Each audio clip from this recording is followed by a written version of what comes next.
بسم اللہ الرحمن الرحیم۔ عید الاضحیٰ مسلمانوں کا مذہبی تہوار ہے جس میں مسلمان گائے، بکری، بھیڑ اور اونٹ کی اللہ کی راہ میں قربانی کرتے ہیں۔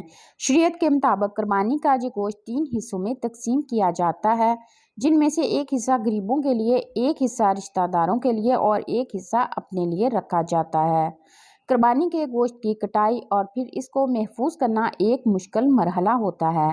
خصوصاً گرمیوں میں گوشت کے خراب ہونے کا زیادہ خطرہ ہوتا ہے، اس لیے اسے محفوظ رکھنے کے لیے چند باتوں کا معلوم ہونا ضروری ہے۔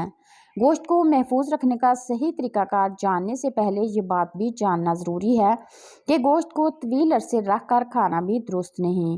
گوشت کو 3 ماہ سے زیادہ سٹور نہیں کرنا چاہیے، کیونکہ زیادہ عرصہ رکھنے سے گوشت کی غذائیت اور ذائقہ ختم ہو جاتا ہے۔ قربانی کے گوشت کو کاٹنے اور محفوظ کرنے سے متعلق ان باتوں کا خیال رکھیں۔ نمبر 1، تازہ کٹے ہوئے گوشت کا درجہ حرارت تھوڑا زیادہ ہوتا ہے، اس لیے سب سے پہلے اسے ٹھنڈا کرنا ضروری ہے۔ اس کے لیے گوشت کو ٹھنڈی جگہ رکھا جائے تاکہ اس کا درجہ حرارت کم ہو سکے۔ نمبر 2، قربانی کے گوشت کو فریز کرنے سے پہلے گوشت کے پارچوں کو اچھی طرح دھو لیں اور چھلنی میں رکھ کر اس کا پانی نکلنے دیں۔ پھر چاہے اسے پارچوں کی شکل میں رکھیں یا بوٹیوں کی شکل میں یا کیما بنوا لیں۔ نمبر 3، عام طور پر جتنا گوشت ایک وقت میں استعمال کرتے ہیں اس حساب سے چھوٹے چھوٹے پیکٹ بنا لیں۔ ایئر ٹائٹ تھیلیوں میں اس طرح بند کریں کہ نہ اس میں پانی، ہوا اور نہ ہی اس میں ہوا جائے۔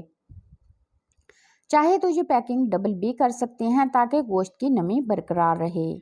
نمبر 4، ہڈیوں والے گوشت یا ہڈیوں کو پیک کرتے ہوئے خیال رکھیں کہ نکیلی ہڈی کی وجہ سے پیکنگ نہ پھٹے۔ اس طرح فریزر میں موجود خشک ہوا تیلی میں داخل ہو کر گوشت کو خشک کر دے گی۔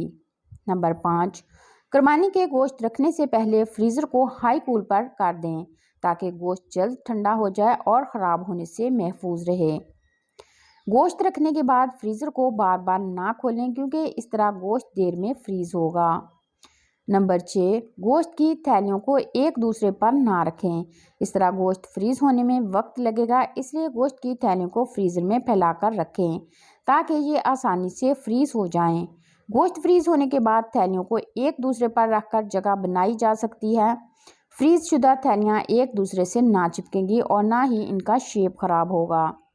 نمبر 7، قربانی کے گوشت کو پگھلانے کے لیے گوشت کو کچن کاؤنٹر پر رکھنے یا گرم پانی میں ڈالنے کی بجائے ریفریجریٹر میں ہی رکھ کر پگھلائیں۔ گوشت کو بھگانے سے 12-13 گھنٹے پہلے فریزر سے نکال کر ریفریجریٹر میں رکھ دیں۔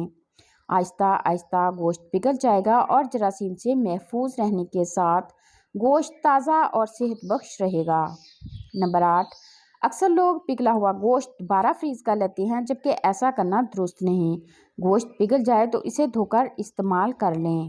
نمبر 9، قربانی کے گوشت کے پیک پر نام لکھنا نہ بھولیں تاکہ آپ کو پتہ ہو کہ اس میں کس طرح کا گوشت، پسندیں، چانپیں اور قیمہ ہے۔ اس طرح آپ کو اپنی ضرورت کا پیک ڈھونڈنا نہیں پڑے گا۔